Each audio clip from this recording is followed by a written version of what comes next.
The Georgia Bulldogs start the 2024 season as the favorites to win the Southeastern Conference, but could Alabama, Ole Miss, or Texas take that top spot? And how many teams make the college football playoff?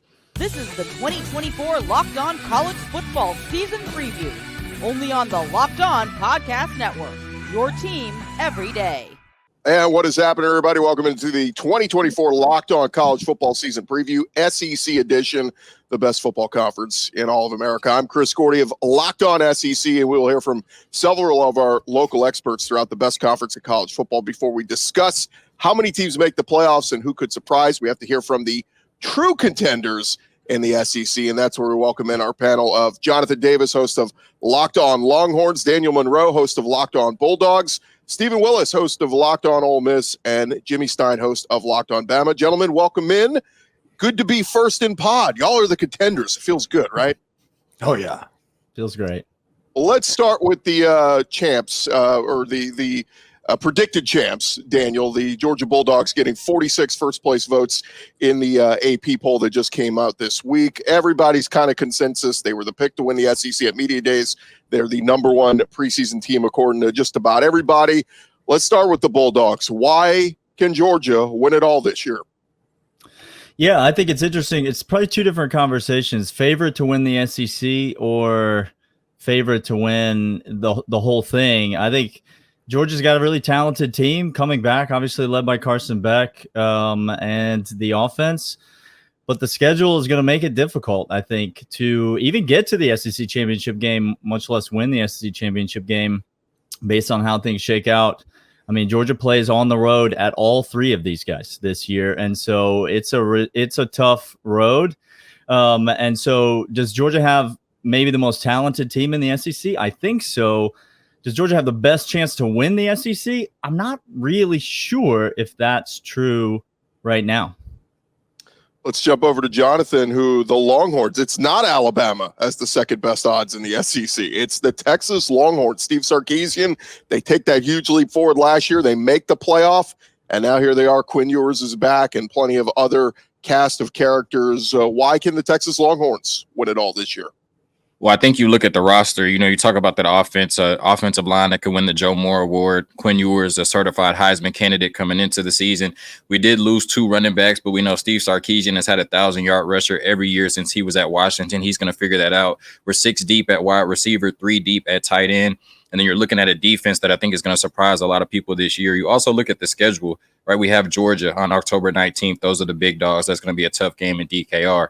But outside of that, in terms of your SEC schedule, the next best SEC team you would play based on the rankings is Oklahoma, right? So Texas definitely has a favorable schedule. That's why I think Texas could end up in the SEC championship game and ultimately win it. Yeah, no, you mentioned those injuries. C.J. Baxter, one of the starting backs, goes down for the season, and Christian Clark, one of the incoming freshmen, he's out for the year. So it's, Jaden Blue, put him in bubble wrap. They're going to need him in that run game for Texas. Yeah, I don't want him doing anything until August 31st, Gordy. Yeah, for real. How about the Alabama Crimson Tide? It is a new day, a new age. It is post-life without Nick Saban and Jimmy Stein. Kalen DeBoer got a lot of people excited with Jalen Milroe back at quarterback to see what this offense could do. Yeah, the emphasis is sort of switching really from Nick Saban and his 17-year run of defense to Kalen DeBoer, bringing him in with obviously his offensive background. I think DeBoer arrived at a good time where he has an experienced quarterback who's a playmaker. The offensive line looks improved over last year. The running back situation looks improved over last year. Really, the questions for Alabama really are on the other side of the ball for really what amounts to the first time in 17 years. The other side of the ball is going to tell the tale for Alabama. I agree with the other guys. Schedule determines so much now. Now that you don't have an East and West, the schedule's a real grab bag. And, Georgia's is really tough playing everybody on the road. Texas a little more light. I think Alabama's somewhere in the middle between Texas and Georgia there. But 3 road games against top 15 teams, that's going to be awfully tough for any coach, particularly one in year one. But the emphasis is on the offense and what Jalen Milroe can do in this Kalen DeBoer scheme. Yeah, the good news for Alabama, they get a couple of tune-up games with Western Kentucky and South Alabama to kind of get their feet under them and get some of those young DBs some experience and some early playing time. How about the Ole Miss Rebels, Stephen? Lane Kiffin, all he does is just keeps winning in Oxford, taking this thing to the next level and the next level. And, I mean, I guess the next level is making it to the playoff. And you look at Ole Miss's schedule, my goodness, I mean, even if they lose their 2 toughest games, they're going to go 10-2 and likely make the playoff. Yeah, and Jackson Dart is a third-year starting quarterback. He's like the ultimate unicorn in college football, a Lane Kiffin year 3 quarterback, to where if this season just goes to chalk, he's going to end up the winningest quarterback in Ole Miss football history, a school that has had 2 Mannings and have about 90 to 95% of the quarterbacking records. And that's not the story of this season. The story of this season is the fact that they really bulked up through the transfer portal on their trenches after the Georgia game a year ago. That's going to give them a chance to really compete for a championship this season. Daniel and Jimmy, one of the biggest early season games, and it's weird to get this game on September 28th, but it's Georgia in Tuscaloosa playing Alabama. I mean, it's a huge game, and it kind of means something. It used to be when you were a West team playing an East team, you go, if we lose that one, it doesn't matter. We'll still win the West. Well, now this thing's wide open, so this game does mean a little bit more. Daniel, thoughts on playing this one so early in the year? Yeah, I think it's fun when you look at the way Georgia's schedule breaks down. It's obviously tough, but you get Clemson in August, you get Alabama in September, you get Texas in October, you get Ole Miss in November. And so it really is spread out and spaced, those marquee games that Georgia's going to be in. But yeah, I mean, this is, it feels like an SEC championship game between these 2 teams, but the likelihood is that the loser of this game is not going to the SEC championship game. And so I do think it means a lot. You add teams, especially quality teams like Texas, no disrespect to Oklahoma, a little bit more down this year maybe, but you add teams and you add quality teams like Ole Miss are on the rise, teams like Mizzou, or, there's a lot of good teams in this conference. I think if you lose this game in September, yeah, you're still in line to make the playoff. It's still going to be fine in terms of big picture goals. But if you're trying to make it to Atlanta and win the SEC, it's going to be a tough road in front of you if you lose that game. So, yeah, it means a lot. Jimmy? Yeah, it's a huge game. This has turned into one of the league's better rivalries, really. There's been just so many high-profile Alabama-Georgia matchups. It's not like they're just playing in the regular season. There's been a lot of matchups in Atlanta and even in the college football playoff. In that sense, it's big, but I agree with Daniel. The loser of this game is still going to be favored to make the playoff. So in that sense, it's not that big of a game. But on the other sense, if you want to get to Atlanta and play for the SEC championship, it is huge. It's hard to imagine the loser of that game making it to Atlanta, but it is going to be really big.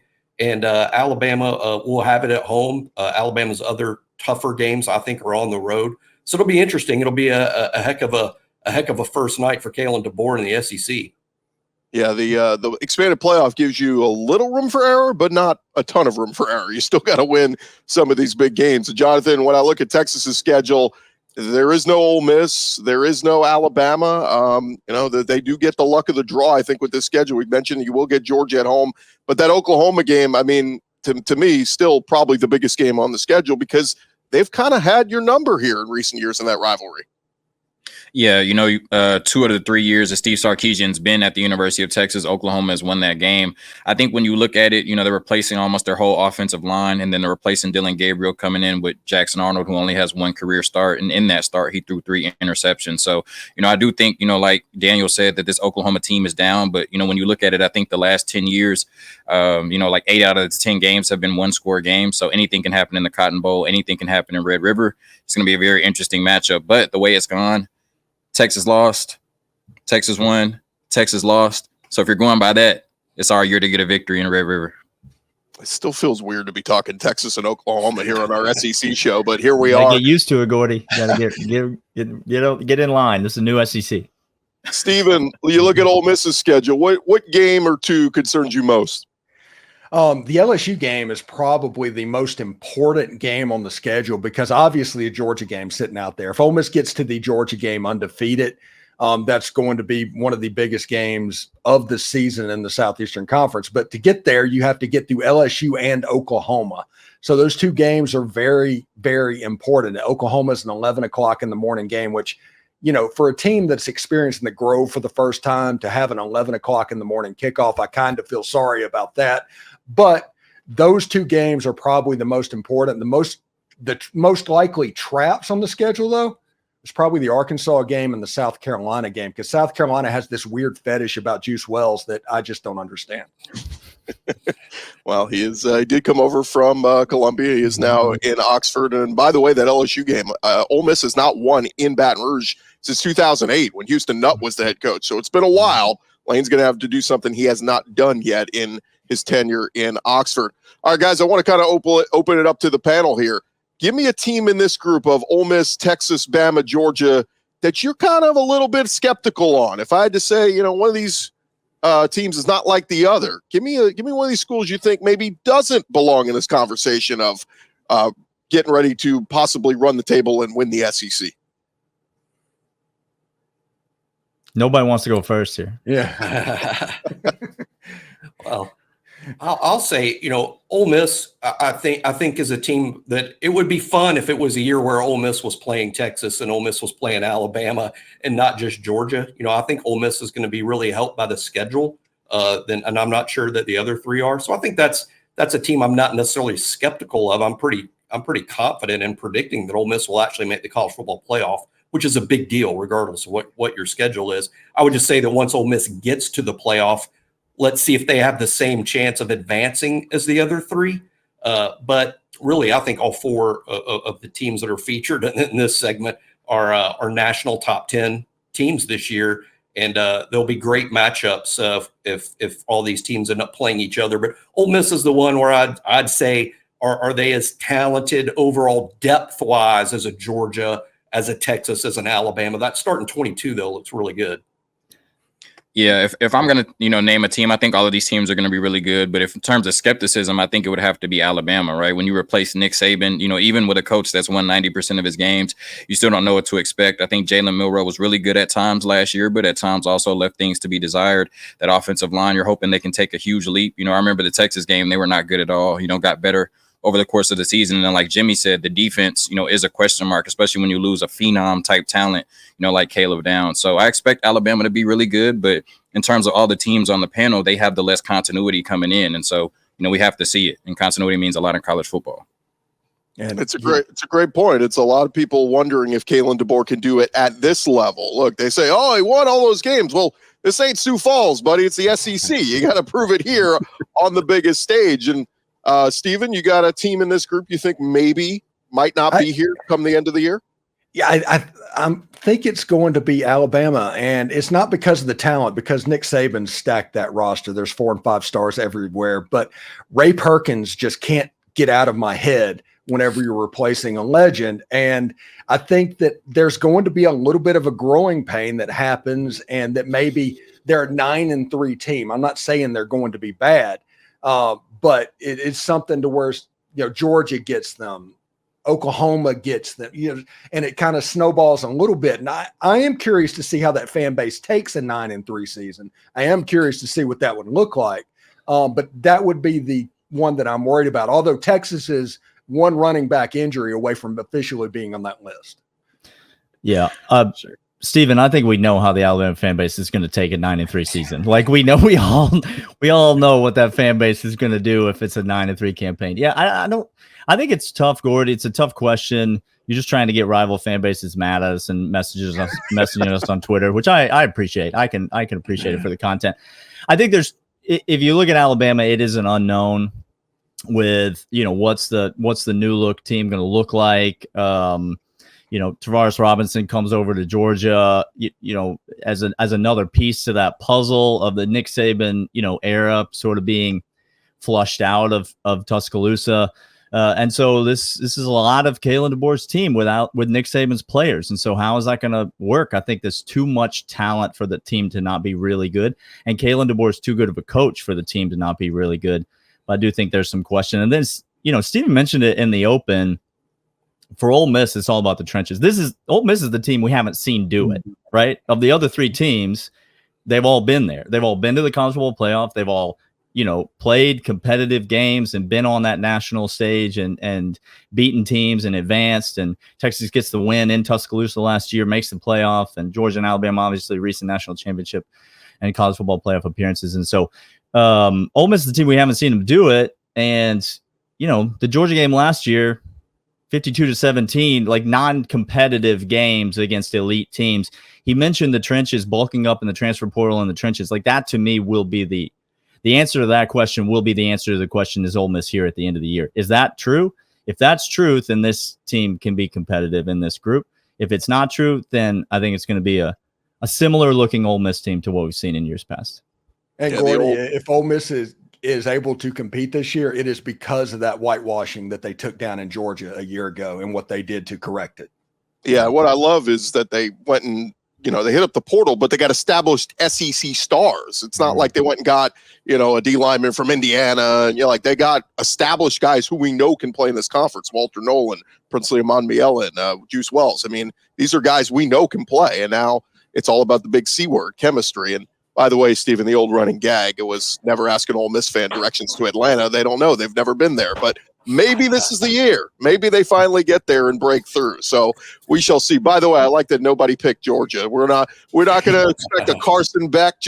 He goes out there and struggles. Come on, guys. Come on, somebody. The schedule. I mean, Georgia's schedule is for real. I mean, they're the only team that has to play all the other three on the road, and that's really tough. If Georgia gets to Atlanta and enters the playoff as the number 1 or 2 seed, they will have earned it. Yeah, they will. The thing I'm looking at is Kirby Smart does such a good job of putting a fake chip on those players' shoulders, so them missing the playoffs and beating Florida State by 60, I think is going to carry them throughout the season, so, I think Georgia will be fine except for October 19th in DKR.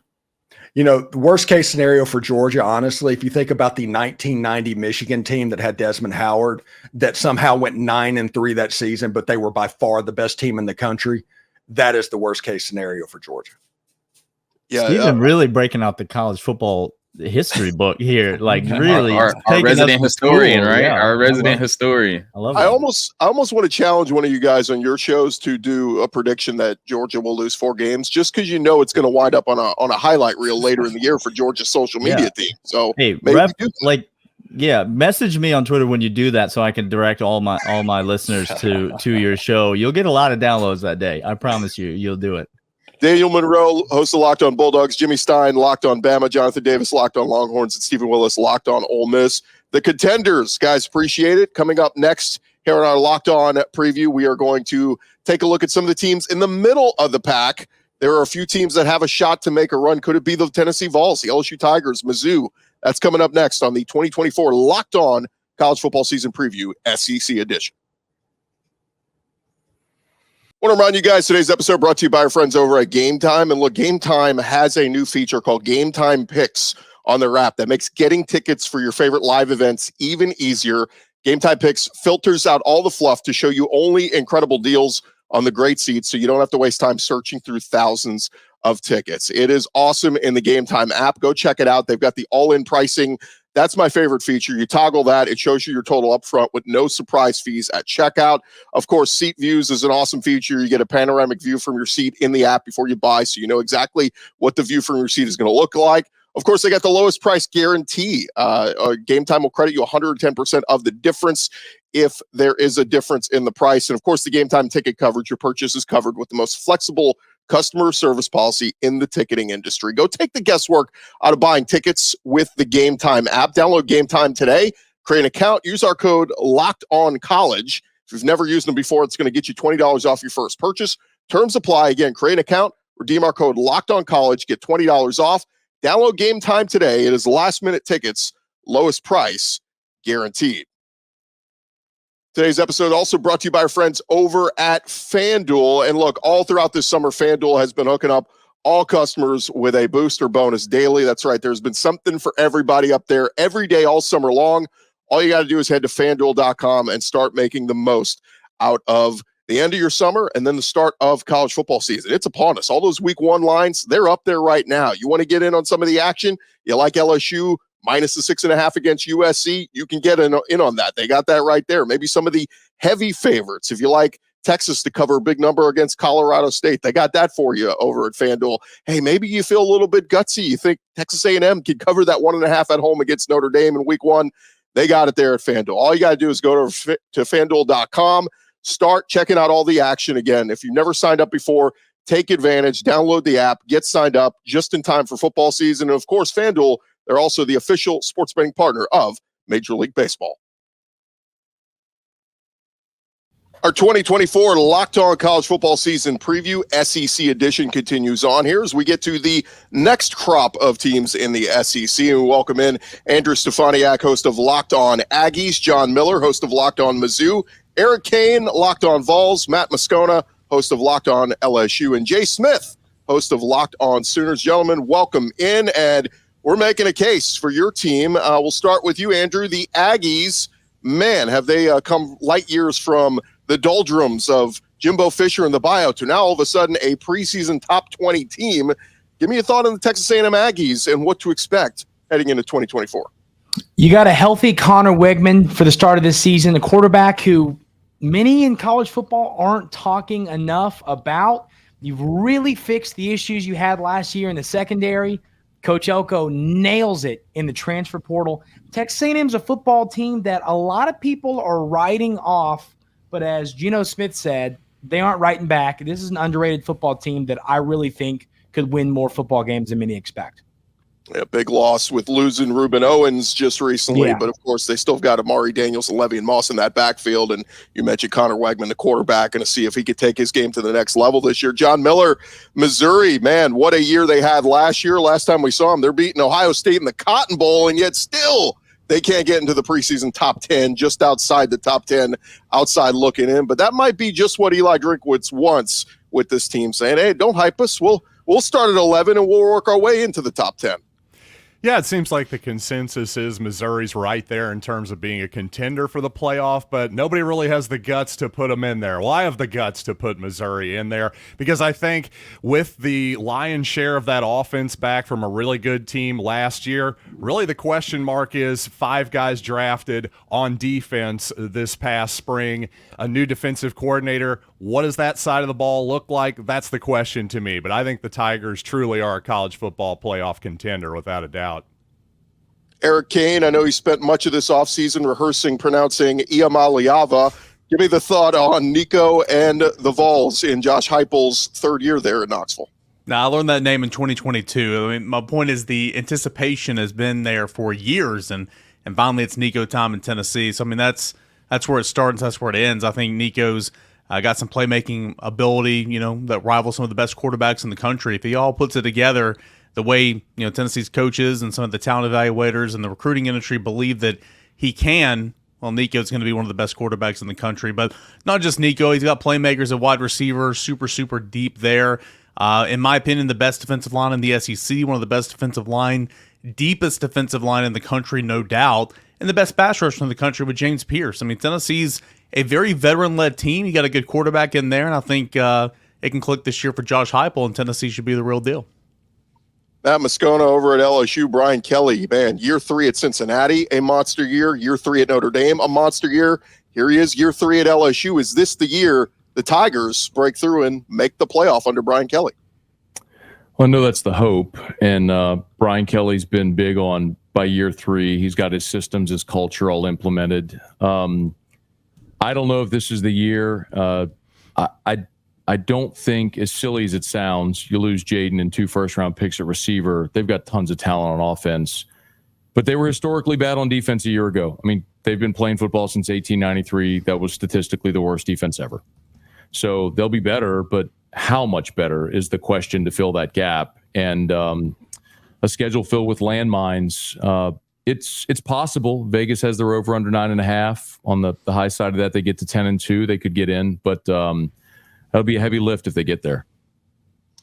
Jay Smith, the Oklahoma Sooners, welcome to the SEC. My goodness, you look at that Sooner schedule. It is brutal, but what can the Sooners do here in year 1 in the SEC? You look at the Vegas win totals. FanDuel, they got them at about 7.5 wins, so not huge expectations for Oklahoma, but where are you on your Sooners? Yeah, because the questions there is going to be the offensive line, bringing in 5 new guys. Luckily, we have a coach, Bill Beatonbow, who's been there for 12 years. So for Sooner fans, that's not that much of a concern, just questions to see who's there and then a young quarterback. But the one thing that we do have is Brent Venables as a head coach, bringing back 86% of our defensive production, which is number 3 in the country. Phil still has our linebacker unit and our secondary unit as the best ones in the SEC, number 2 in the country overall, because it's all veterans. And when you have a Brent Venables-led defense with a bunch of veterans, that means that defense is going to be pretty good. They have been trending towards the same trajectory he had at Oklahoma and Clemson. So it appears that if things fall in the right spot, may have a top 10 defense. Let's kind of open this up, and of course, anybody jump in if you hear something that triggers you. But Eric, what's the one game you look at Tennessee's schedule and say that's one we absolutely 100% have to win? Yeah, I mean, there's a lot of talk about it, around the country and certainly around the SEC because it's one of the new kids on the block. It's week 4, the SEC opener on the road for Tennessee. It's at Oklahoma for a number of reasons. I think Oklahoma's obviously a really, really good team. Really good defense, as Jay just pointed out. Josh Heupel going home, so there's a national narrative. Nico versus Jackson Arnold, there's a quarterback narrative. But I think if Tennessee's able to get that game on the road, say you lose to Alabama at home and Georgia on the road, but you beat everybody else. I mean, you're still probably going to the playoff there with a 10-win season. So it's the tempo setter of the year, SEC opener, Tennessee at Oklahoma. I think that's huge. John, what's Missouri's one must-win game this year?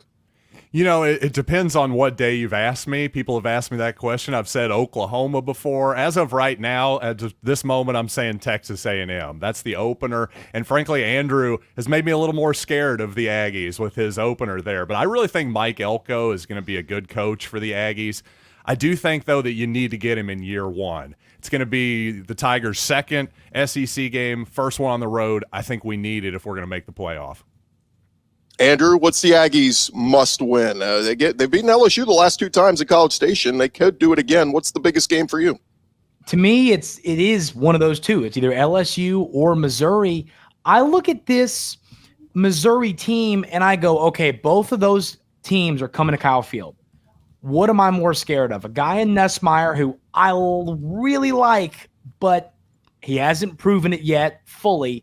Then you got a quarterback in Cook, who he's a veteran. He's played a lot of good football. And I'm a believer that Missouri is a team that people, while they're ranked high in the AP poll, people aren't talking enough about them. So I think the must-win game at home for the Aggies is that matchup with LSU because I'm a little bit more concerned about Missouri. Matt, I give you one guaranteed win for LSU this season. You can pencil in a W on any mark on the schedule. Where are you putting it? Do you mean the most important or just I can have LSU in any game? You can put a W next to any week. Which Alabama, one you doing? Because I've talked so much trash about Alabama this offseason. I would love just nothing more than to see LSU beat Alabama so I can troll the hell out of Alabama fans even more. But Gerdo, it may not matter.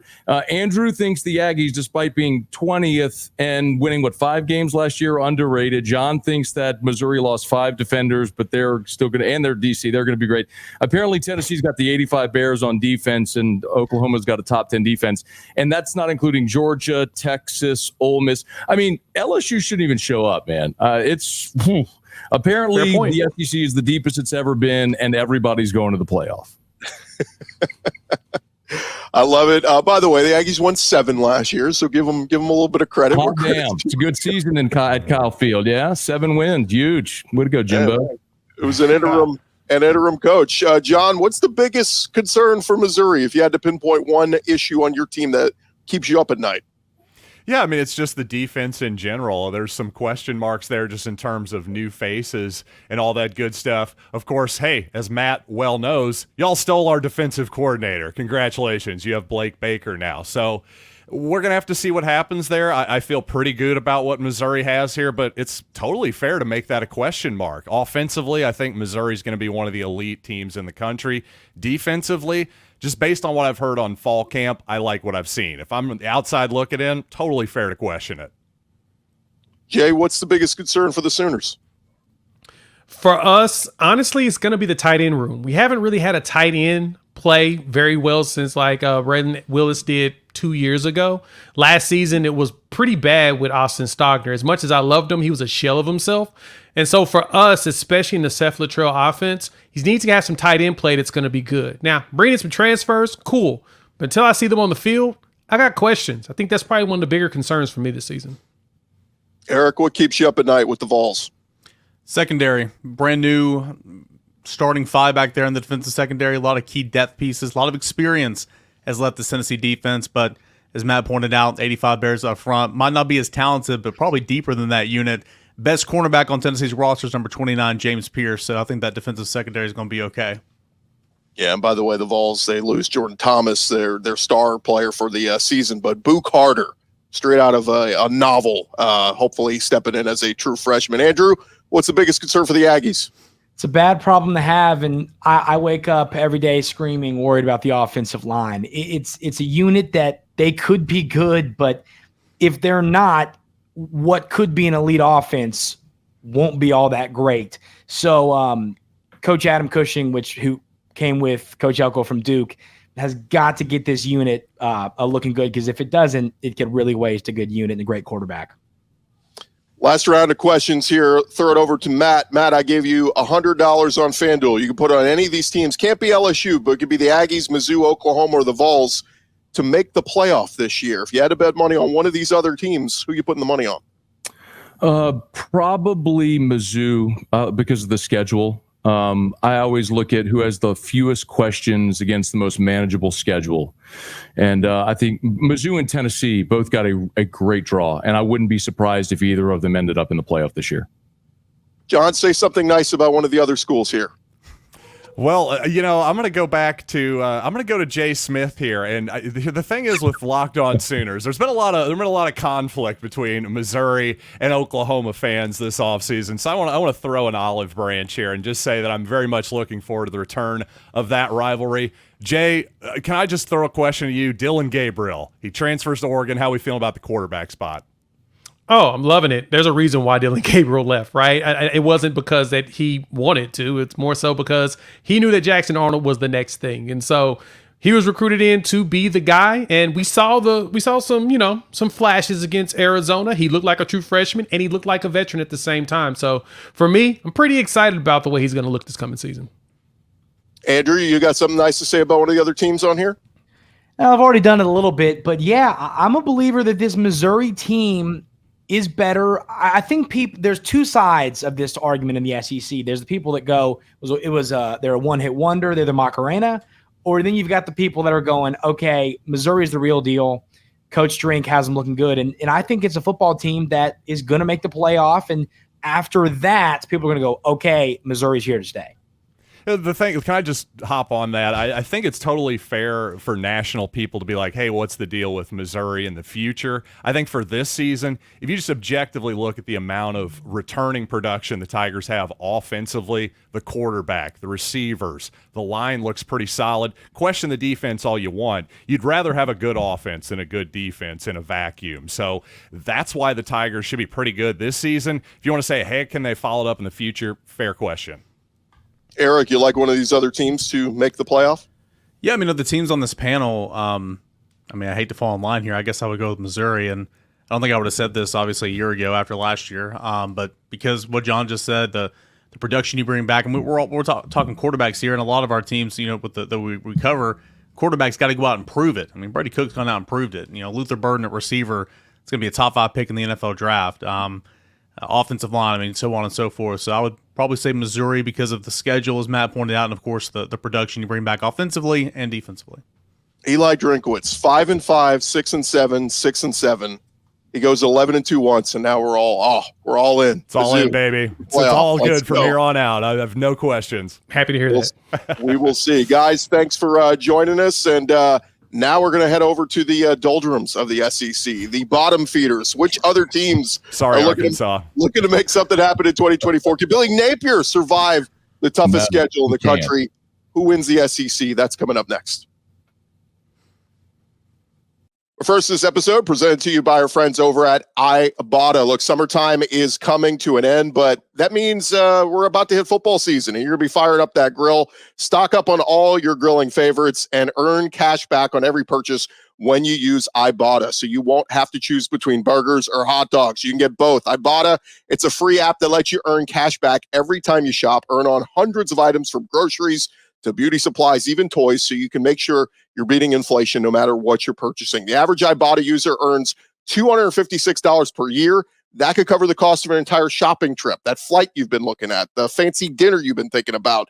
Other apps give you points that don't amount to much. With Ibotta, you earn cash back that you can withdraw to your bank account, PayPal, or gift card. Simply add offers in the app, upload your receipt, and voila, the money is yours. You could save on over 2,400 brands, shop at over 1,000 retailers, including your favorite grocery stores. Right now, Ibotta is offering our listeners $5 just for trying Ibotta by using our code LOCKEDONCOLLEGE when you register. Just go to the App Store or Google Play Store, download the free Ibotta app to start earning cash back, and use our code LOCKEDONCOLLEGE. That's Ibotta, IBOTTA, in the Google Play or App Store, and use our code Locked On College.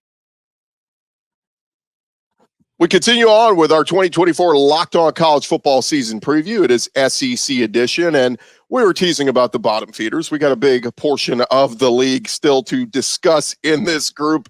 And joining us now on our panel, it is Brandon Olson, host of Locked On Gators, Zach Blackerby, host of Locked On Auburn, Chris Marler of Locked On Gamecocks, Corey Burton, Locked On Vandy, and John Neighbors, host of Locked On Razorbacks. And wouldn't you know it, Kentucky, they're too focused on basketball season. Lance Dawes not joining us this evening, and we'll also throw in a nugget or two on Mississippi State, but Jeff Lebby, he's got his work cut out for him this year. Guys, welcome in, and man, oh man, I like this group because there's somebody in this group that's going to have a better year than people are expecting, and I don't know who that's going to be. Zach, who's that going to be? I think it's going to be the Auburn Tigers. I think this is an 8-4 football team with who they have on their schedule. I mean, I think they beat Arkansas. I think they beat Cal. I think they beat Vanderbilt, and I think they beat Oklahoma as well to start 5-0. And so when you look at what they're able to do after that, they've got a tough road stretch of going to Georgia, going to Missouri, going to Kentucky. If you can somehow win one or two of those, you've got a really solid chance to be an 8-4 football team. Brandon, I assume you want to sell me on the Florida Gators? I don't know if I want to sell you on the Florida Gators more or sell you on not the Auburn Tigers more. Do that one. Sell us on not the Auburn Tigers. This man just told me that they're gonna go beat Oklahoma, and I watched them lose to New Mexico State by 3 touchdowns last year. And I'm just saying that entire operation is now in Nashville, so go figure. That is true. That is true. No, all right. So, like, why is Oklahoma all of a sudden this scary force? They're replacing 5 offensive linemen. It's going to be their first time that their quarterback's on the road, and they're going to Jordan-Hare Stadium. Are you kidding me? This isn't some like unbeatable team. When's the last time a non-conference team came to Jordan-Hare besides Mexico State? Was it Penn State? Because that was not close. That's true, but thankfully Oklahoma is a conference opponent. That's fair, yeah. Well, and if you listen to Hugh Freeze, I mean, he's throwing out there he should have had more wins against Saban. I mean, maybe he should have had more wins last year at Auburn. Maybe that's what's getting them excited for this year. John Neighbors, Arkansas, arrow pointed upward. Where are we on the Hogs? Well, yeah, if you look at it, Calipari did a great job in the transfer portal and got the number 1 group, and recruiting was all got, but yeah, I mean, basketball, right? It's what matters. No, like, listen, Arkansas went 4-8 last year. They went 1-7. They actually beat Florida in Gainesville. That was so. The fact that Napier still has his job after that's a joke. But here's the thing: Bobby Petrino's back. I still can't believe it. And the last time Bobby Petrino was here, he went 21-5 in his final 2 seasons, and he also wrecked a motorcycle. So it's like, did he though? What do we got to lose? That's the most Arkansas thing ever. Listen, we got Bill Clinton, John Daly, Bobby Petrino, Jerry Jones. There's a pattern here of the type of people that we have at Arkansas. Hey, listen, incredible. We know who we are. We hate everybody equally. Corey, you heard it from John. Arkansas now just a basketball school. Vandy's kind of been a baseball school, but they're hoping to win a couple more football games this year. And it's got some new faces around there. You mentioned the staff from New Mexico State, Pavia, the quarterback, Nate Johnson, a quarterback from Utah. So Vandy win a SEC game this year. It sounds like a crazy task, but it feels like that's the goal. Yeah. I mean, every game's a toss up, I guess, but there's some that are gettable. I mean, it can only go up. I mean, they were 2-10 a year ago. It can only go up, and FanDuel has them at 2.5 wins. So, I mean, their first three, you could probably hit the over in the first three with possibility. I mean, Virginia Tech is a gettable game at this point. But there's been some improvements. There's been some things that Vandy's doing with the staff, with the philosophies and things like that. Like, it's not the same 2-10, crap fest it was a year ago. So we're looking to hopefully improve and maybe get one. I'm hopefully either Chris or Zach's team might be one of those in the crosshairs. Hopefully, I was about to say I think Vandy takes it to South Carolina. If they do, I'm going to quit this show. That's going to be a tough sell for me in the month of November. Listen. First off, I've said this for the past 2 years in a row, or maybe it was in 2022 because they went 2-10 last year. But Vandy over 2.5 wins feels like the lock of the year in the SEC. Like, they will get 3 wins. I don't. That's not where like the benchmark wants, like where you want it to be in Nashville, obviously. But I love us being, I say us, but South Carolina being in the crosshairs of any of that, because it's like I haven't heard anybody outside of Columbia one time all offseason say, yeah, South Carolina could upset this team. They are 4-8 or 5-7 at the most. Like, it's like the ceiling for every single person outside of Columbia is 5 wins for South Carolina. I doubt that happens. Wonder why. It was just 2 years ago. Vandy did beat Kentucky and Florida. So let's see if they can do that again. That was with Anthony Richardson too, Brandon. That's on the field in a single foul line, like a fire drill. The issue was that it was below 80 degrees, and so he already can't complete a forward pass. So you make it a little colder, and there was nothing going for him there. Yeah, now he's killing it for the Indianapolis Colts. Marler, you touched on the South Carolina Gamecocks, but it's a big year for Shane Beamer. They've got to improve from last year, at minimum get to a bowl game, because he's been recruiting well, but man, South Carolina was a step backward after the year previous. Yeah, I mean, I think it's one of those things where they do their best work. It's like a Auburn light. Like, they do their best work when they don't have a ton of expectations. And I think that when you look at this year's schedule, like, it's going to be tough. I don't think the Beamer hot seat talk is nearly as real as people are saying it is. But you look at the schedule, you get Ole Miss, LSU, A&M, and Mizzou at home. They're going to beat one of those teams. The road record for those teams speaks for itself. They're going to jump up and get somebody, because I think this is like, it's August. We love offseason topics and confirmation bias, what we think we know. But there's always room for, there's always upsets in college football. I think they're going to jump up and get one of those teams. Brandon, as we look at the Florida Gators, obviously the biggest question is, I mean, it's the toughest schedule of anybody out there. Got to do some early season work for Napier. Got to get these wins early. Yeah, it's definitely going to be tough. The way that I look at it is that if you don't win those early games, it's really hard to sell me that you're going to win some of those late ones. Luckily, you get 8 games at home, so that helps you. Unfortunately, no Vandy, no South Carolina, so that's tough stuff there. I do think that the tough part about the schedule isn't that you're playing every elite team. I think it's that you don't get an off week. Basically, you have Samford in week 2. And 11 Power 4 teams. It's not an easy schedule. And when they put together the out-of-conference schedule, there were more Group of 5 games. Then UCF moved over, and things are going to get a little rough. But hey, I think that if you win 6 games, you keep your job, Billy. But wow, what a bar! Don't even start, Zach. I don't want to hear from coaches and being on the hot seat. That is, you do not get to talk right now. You don't come to my defense, Chris. All right, just so you know how bad you got to be for Billy Napier to be 2-0 against you. You guys could win the state of Florida and still be 5-7, and that would be the most hilarious thing that happens in college football. You could go 3-0 in the state of Florida and still go 5-7. Hell of a recruiting class would come in then. Hey, Phil Steele told me 2 weeks ago he's got Florida at 8 or 9 wins. So he's a big fan of Graham Mertz. I've heard him talk about Graham Mertz. He's got 2 fans now, which I think is big. Yeah. Did Bill tell you that after he told you all of his preseason records for the last 20 years? I just want to make your quarterback's still Peyton Thorne, right?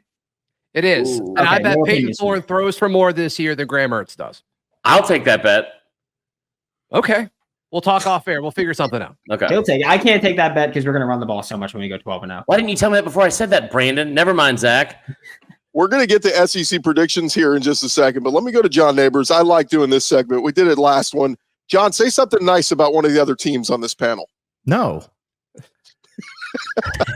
Why would I do that? Come on.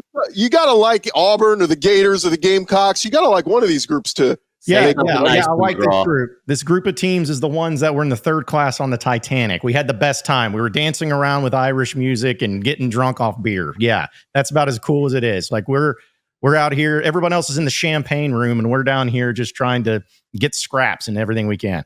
No, I'll say something. I'll say something nice about I don't know, Vanderbilt. I love Nashville. Yeah, it's great. Yeah, you do. That's all I got. There you go. There you go. Hey, that's enough right there. Corey, you think we're underrating one of these teams in this group? Possibly John's team. Not to pump his head up anymore, but John's team.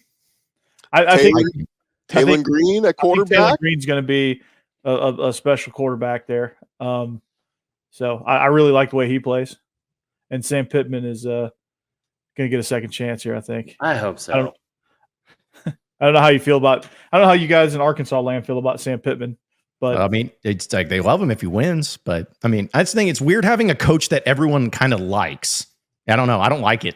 You know, like it's just like everyone hated Eric Musselman. Everyone kind of hated Bobby Petrino. Everyone kind of hated Brett Bielema. I mean, God hated Chad Morris. So it was just like, you know, it's weird. But I think people are like rooting for him. They want him to win, but he's got to win. So yeah. That's how it feels with Clark Lee. They like Clark Lee, but it's just hard to root for him right now.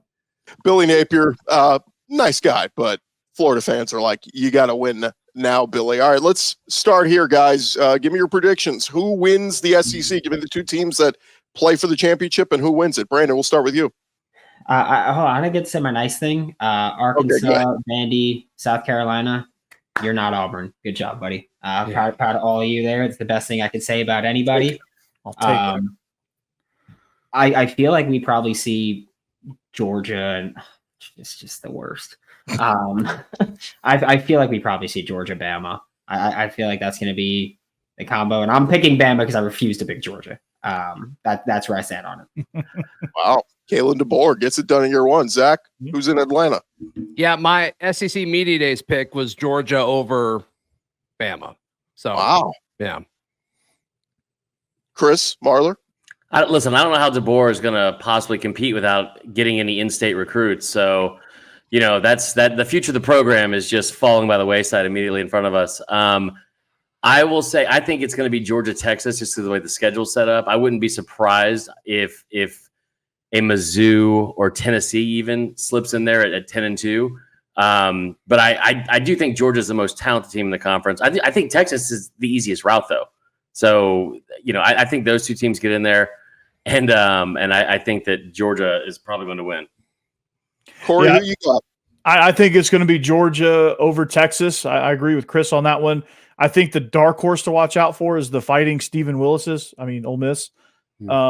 There's somebody to watch out for, but I think ultimately it's going to be Georgia versus Texas in a rematch in the Battle of Austin. So, Neighbors, who you got in Atlanta? I mean, I feel like it's going to be a team that, like, there's not going to be a new team that's never gone to the SEC championship in there this year. So, no, it's not going to be Missouri. It's not going to be Ole Miss. Like, all these teams. And it's not going to be Texas either. It's not going to be Oklahoma. It's not going to be anybody. It's going to be Just answer the question, John. It's going to be Georgia, Alabama, and that's what it's going to be. Like, everyone's going to be like, oh, man, who's going to be the surprise this year? And it's not going to be anybody. It's going to be the same dadgum teams every year. So, man, by the way, I don't like this pessimistic version of Neighbors at all. We need to get you back in Nashville.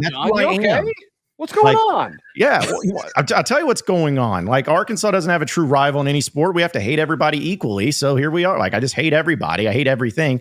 Arkansas had the worst 3-sport year ever because basketball had a losing season, football had a losing season, baseball gets bounced out. And listen, y'all have pro teams and everything in y'all states. This is all we got. Yeah, in South Carolina, we got it all. Yeah, Alabama's got a ton of pro teams. Yep. You might as well with those Bama teams that have been fielded out there. Oh, come on. If it makes you feel any better, they're talking about MLB expansion here in Nashville. So if that makes you feel any better. That makes you feel any better, John. You guys still won't have a pro team, but another state will. That's fine because and John, y'all have got Walmart. Yeah, we got Chicken Man and and track and field is really good. Yes. For factual sake, I have to say Missouri has been to the SEC championship game under Gary Pinkel, so they have been there. But I'm going to go a new team. I'm going to say we get a rematch because we're probably going to get a rematch. You guys are saying Alabama and Georgia. Well, they play each other in the regular season, so one of those teams would have to, run the table, I guess, if you lose and get back there. But I think we get a rematch between Georgia and Ole Miss. I think for the first time ever, the Ole Miss Rebels get to Atlanta, and it's Lane Kiffin. Look, it's do or die time for Lane. Always the bridesmaid, never the bride. Is this the year Lane Kiffin puts it all together? He's got the weapons. He's got the team. Time to go do it and show out on the big stage. Are we all in agreement that Georgia wins the SEC championship, though? Everyone except Sweden. I think so. It'll be a race to the finish, but I'm sure they're going to come in first. So there it is. That is our 2024 Locked On College Football Season Preview, SEC edition. The SEC will win the national championship. It's probably going to be Georgia. It'll be 3 and 4 years. We'll start the word dynasty in Athens, and hey, at least it'll be bragging rights to say the SEC is back on top. And hey, we'll probably get that Michigan Jim Harbaugh title vacated anyway, and we won't even remember the Big Ten winning it last year. That is going to do it for us. Appreciate you guys for joining us, and best of luck to all of your SEC teams this year.